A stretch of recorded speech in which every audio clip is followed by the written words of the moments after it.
Ada Partai Nasdem dan PKS yang sebelumnya berencana untuk mendukung Anies Baswedan.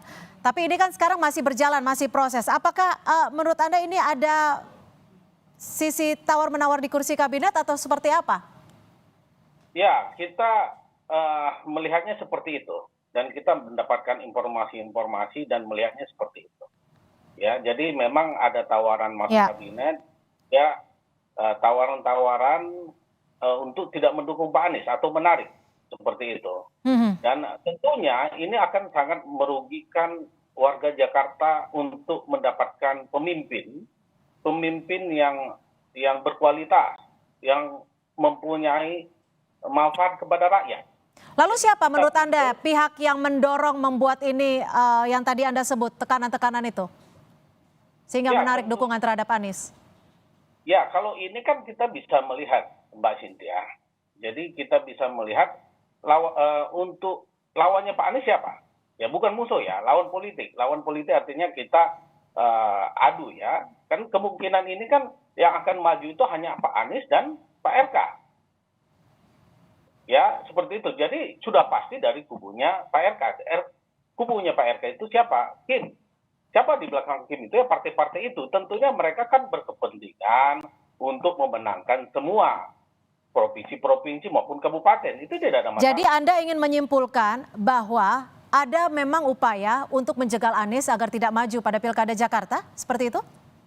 Itu sangat terang benderang. Ya, karena baru kali ini juga Nasdem memberikan statement seperti itu. Dan harapan kita, Nasdem kokoh untuk memperjuangkan suara rakyat. Karena ini akan menjadi catatan sejarah, Mbak Cynthia.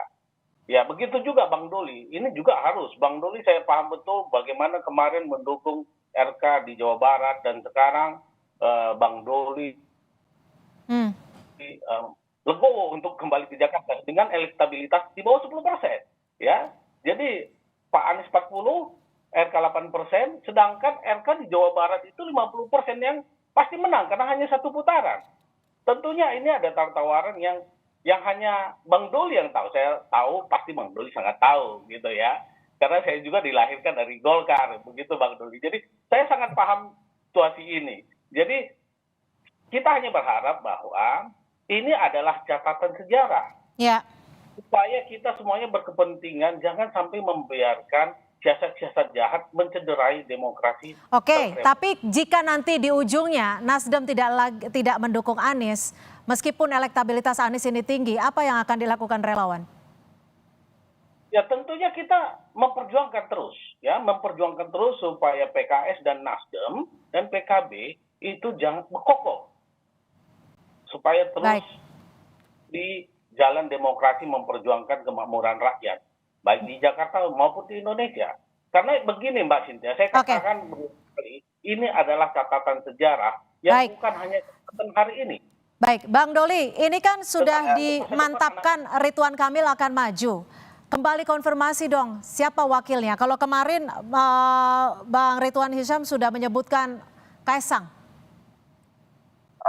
Gini, kalau dalam soal pilkada ini dalam proses penetapan pasangan itu kan bertahap ya. Tentu pertama kali kita fixkan dulu siapa calon kepala daerahnya. Dan sampai sekarang kan kita belum announce secara resmi ya. Walaupun kita mengatakan kalau dari segi Golkar, karena tadi kita sudah dukung Deddy Mulyadi, pilihan Ridwan Kamil itu di Jakarta. Nah kita akan saling menunggu. Nah setelah fix, tentu kan akan ada pembicaraan dengan partai-partai koalisi pendukungnya atau pengusungnya. Nah di salah satu pembicaraan itu nanti tentu siapa yang akan jadi wakil. Jadi itu tahapan berikutnya lah, proses berikutnya. Jadi kita sampai sekarang belum bisa menyebutkan satu nama ya. Walaupun mungkin sudah ada beberapa alternatif yang perlu didiskusikan nanti bersama-sama dengan pimpinan koalisi Indonesia Maju. Kalau jadi plus, jadi koalisi Indonesia Maju plus. Nanti di situ nanti akan ditetapkan siapa pasangannya. Jadi apa yang membuat pengumuman secara resmi ini masih ditunda? Apakah masih ada hitung-hitungan tawar-menawar dan negosiasi atau seperti apa? Ya tadi pertama nanti kan salah satu siapa yang... Gimana? Audionya terputus, Bang Doli. Mute-nya, Bang Doli.